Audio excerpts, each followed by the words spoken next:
What is going on, everybody? It's Alex coming back here with another video, and today we are doing a long-promised, revamped Cardinals 7-round mock draft. I know some of y'all have been getting on my ass for it because I said I've been giving to you guys. Trust me, for you guys who are looking for other teams, drop it down below. We'll be getting to it. I've been promising you guys that we're going to be doing it. We are. Trust me. There's so many videos going on right now. I love it. It's awesome. So let's have some fun, guys. If you guys are new, drop a like, comment, subscribe, hit that notification bell because we do shit every single day. Love it, love it, love it. Let's have some fun. All right, let's go. Let's start this draft up. Let's start this draft up already. That's what meant to come out of my mouth. But quick little note from our sponsor of today's video. It is Manscaped. So obviously don't have the product yet because thank God for Texas weather. But I want you guys to use that code down below. Of course, we don't want to hear that god-awful noise because we aren't doing trades RNG stuff. Use the code down below for anything that you want. We want to get 10 uses of that code at least within this next month in order to get a long-term paid contract, guys. I really want it to happen. I want you guys to get this working. And, dude, let's have some fun, all right? So, obviously, I'm not going to be running through their points. Not going to be showing you guys a damn product. Don't think that's going to be worth it right now. I think that you guys deserve the best. So, that's why I wanted to partner with them. And I think they're a really high-end company. Let's have some fun, though. All right. So use the code. Let's start off with this draft. At number 16, we got J.C. Horn on the board. Oh, yes, please. All right, so there's talk that Pat Pete will come back. But there's still that secondary corner spot that we really need to take care of. So this is a huge need regardless. J.C. Horn is an extremely beast of a man corner. You look at him. Look how young he is. He's almost my age. I feel old as hell now. But J.C. Horn, I mean, he's an absolute stud. Son of Joe Horn. There's no reason for me to continue talking about this pick because we're going to be taking it 100%. So I'll just do it at that point. Only other way that we could have went is a guy like Joseph Tsai, who would be a fun edge rusher, but you guys really need to hone in on that cornerback row. And again, we don't even know if Pat Pete's coming back, but just imagine Pat Pete, J.C. Horn, Byron Murphy with Buda Baker back there. That sounds like a good ass secondary to me. And again, your offense, we already know how good it is. All right. Now let's be able to fix up that defense and make it lights out because you have so many great prospects. We could be looking at linebacker as well because I know you have Simmons and Hicks. That's pretty much the only two guys that you got left. Some of you Cardinals fans have been really helping me out on this a lot too. Ooh, this is awkward. I know you guys need edge, but we could be getting Javonte Williams here. Like, oh man, I did not expect Javonte to be here. He was here in my last mock, by the way. So not impossible. Dylan Moses, another potential target. Joe Tryon, too. So the question is, do we want to go running back here? Because Javonte Williams, I mean, I've been watching him because I just did a report on Daz Newsome as of today, this morning. But, I mean, shoot. I think there's a big jump off from Javonte to Michael.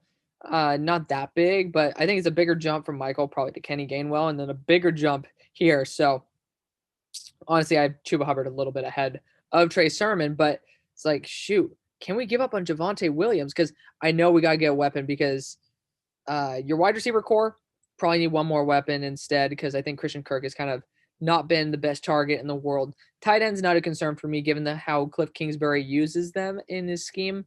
Looking at the edge players, we could go like Quincy Roche in the third, and I think that'd be perfectly fine.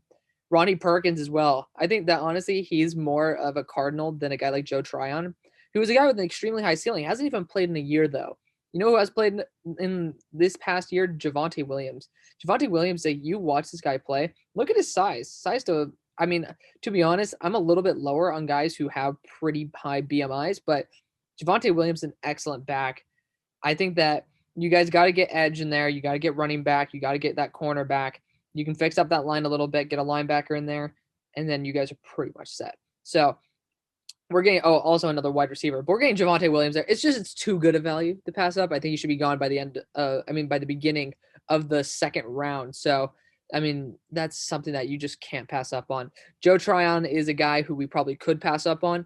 You just can't. There's not even close to that same value down the board, and I don't even know if a guy like Michael Carter, which he now is not, would be there. So I think that was probably the best decision we could have made at the pick. Again, we're not doing trades, too much RNG. It's not fair to any other drafts that I do. So again, if you guys have clapback, send it. Send it. Be polite, of course, because we're a friendly channel here. We try to actually have really good combos. Oh, Amon-Ra St. Brown to replace Christian Kirk. Oh, that would be interesting. So This is quite a pickle I'm in because I love some Amon-Ra St. Brown. My buddy Mason has Amon-Ra in the first, like a first round grade. I don't know if I'm on that train yet, but Amon-Ra is definitely worth this pick. Let's just put it that way. He's definitely worth the pick. If we're looking at it, could we go for a Ronnie Perkins in the fourth then? I want to check out the picks that we do have because that kind of would help. So we don't have a fourth round. So we need to think about this carefully. Of course, I poorly positioned my camera here, but we got to think about this pretty damn carefully because if we jump and say, you know what, let's get Ronnie Perkins in the fifth, he might not be there. But to be honest, I'm looking at a guy like Rashad Weaver, Shaka Tony. These guys can fill in pretty damn well. I think that free agency might be the right bet to go with a guy on the edge. There is a guy, I mean, shoot. Can you pass up an Amon-Ra or a Tylan Wallace on your squad? Tylan Wallace might be a better fit. I just love Amon-Ra because he can play both slot as well as on the outside. Really, really young guy as well. So, I mean, he's so good. There's no way he can be here. He's not going to be here in real life, but I think, guys, you're not going to like this. We're going to go Amon-Ra St. Brown here. It's just you're adding more fuel to that fire. We helped the defense out a little bit. Now we're building that offensive weaponry, just back it back again. So I like that a lot. Brevin Jordan to the Steelers. That's a pretty good pick. I'm a Steelers fan if you guys don't know, but I'm definitely looking at the edge route. This is going to be a much shorter video because I didn't realize how few picks you have. If you guys could tell me where you sent your fourth round, where you sent your, I believe, sixth round pick, let me know about that because I'm quite intrigued. Again, we wouldn't have gotten Patrick Jones in this round. Obviously, I think you're looking for that 3-4 outside linebacker build, but you never know. Janarius Robinson, I just actually saw him on tape when I watched UNC versus Florida State, where Florida State had a crazy upset, and he actually had some pretty big plays in there. So watch out for him. He definitely has potential there. Kellen Mond to the Dolphins. That's kind of weird. So obviously, what you guys need to do, I'm going to be probably doing a off-season series for every single one of the teams where I basically say, hey, this is a free agent that we should target. These are free agents we should target. These are guys maybe we should cut, and then go from there and do probably a seventh round mock draft. We're going to attach it to it. So hopefully you guys enjoy with that because then I'll be able to say, hey, this is who we're going to have on our team. And maybe there'll be some overlap saying, hey, maybe we could get JJ Watt for the Steelers, but then we could also do it for the Browns. Like, obviously, it's not going to be perfectly cohesive, but we are going to have some fun there. Now, at this spot, look at this. We got Shaka Tony, Ellerson Smith, even have Patrick Johnson here. So I think if you're looking at the size, it's like 260. He's going to be more of a 4-3 D end. And then Shaka is going to be much more the guy that we're looking for, that size and that weight. You're definitely looking for a guy more the 6'3", 230 zone. So honestly, I think he could be much better than a guy like Ellerson Smith in the squad. He's also going to have a lot of experience, so he's going to come in. If you guys want to wait to get a prime edge the next year or get him in free agency, Shaka Tony is just going to be a high floor guy. If you get a guy in free agency who fits your scheme very well, or if you bring back like Hassan Reddick or Chandler Jones decides to just be there, you can get a guy like Ellerson Smith who has a shit ton of potential. So right now, I'm going to get Shaka Tony just so we can have somebody on the roster, just so we have somebody who's talented. I have Shaka Tony up in like the 100 range, man. He is a really good player. So getting him here is amazing value. I'm not 100. I'm not 100. I'm not pissed off at all about that. I think it's a really good pick. Somebody who could definitely use. Someone who I might be looking for later on is a guy. Hopefully he actually falls this far. But is he even on? Yes, Jalen Darden. I just did a report on him as well last night, doing lots of reports. But Jalen Darden, like, dude, this guy's speed's unreal. And his burst, unbelievable. He fits exactly what you want with Andy Isabella. So if you want an Andy Isabella type of player who is not Andy Isabella, you go with a guy like Jalen Darden. So we'll see if he gets there. He probably won't. There's a very low chance that he does. But, hey, if he does, we're probably going to look that route just because, I mean, dude, this wide receiver class is pretty damn deep. Wild Goose would be another guy who I'd possibly target if we did have like a fifth round pick. I mean, like a different fifth round pick. So just an idea. But Jalen Darden going at the top of the sixth, that's really unfortunate. I was hoping to have one of those like great moments where it's like, holy shit, we got him. But that's okay. It's perfectly fine. We don't always need to hit on every single pick and get like a complete steal. But somebody who I am looking at is Dax Millen here.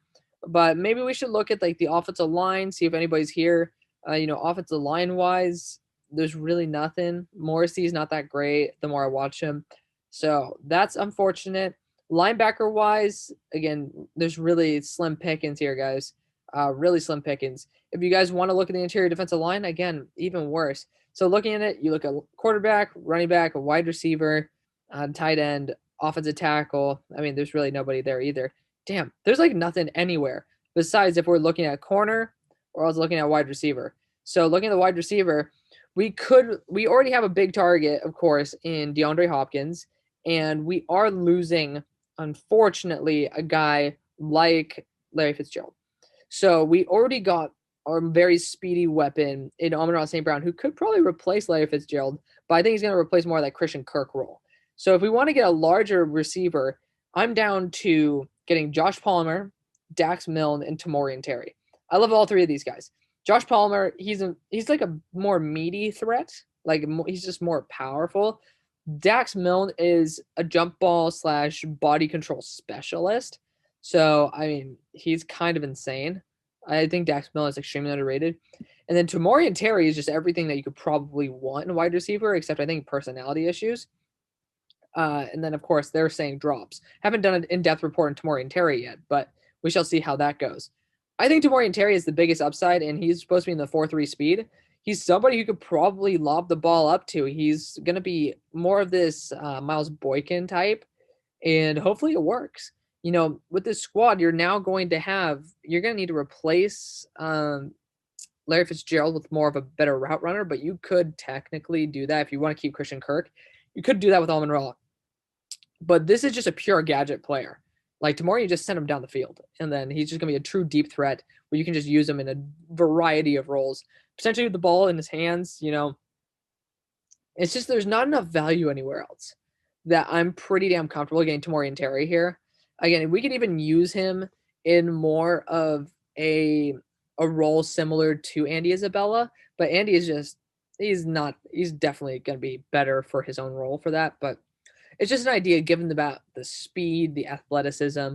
It's just not that good of value at a lot of these positions down the line. We could have gotten another corner there if you guys wanted, but right now we got this offense cooking. Again, there's not really any good value online here. So we got a running back of the future. He's going to be able to pair with Edmonds really well. And plus, he's used to a zone run scheme, so I like it. He's pretty much going to be back with a Michael Carter-esque type of player. The fact that we got Amon-Ra St. Brown is absolutely insane. So we have two really high-end weapons here, not to mention your true running back. Then the defense, I mean, hell, that's a great pick. He never falls to the Cardinals in my drafts. I would even be comfortable going Asante Samuel at 16. But, I mean, dude, that's cheers to that. And Shaka Toney, I mean, you guys know me. I like that high floor Shaka Toney. Plays really, really well. Really good ball. So that's the video, guys. It's short, but, of course, you guys got to let me know where those picks went. Thank you guys so much for watching. And, hell, it's unfortunate because I had him winning the Super Bowl this year. But you never know. Next year, you never know. So I'll see you on the far side. Peace.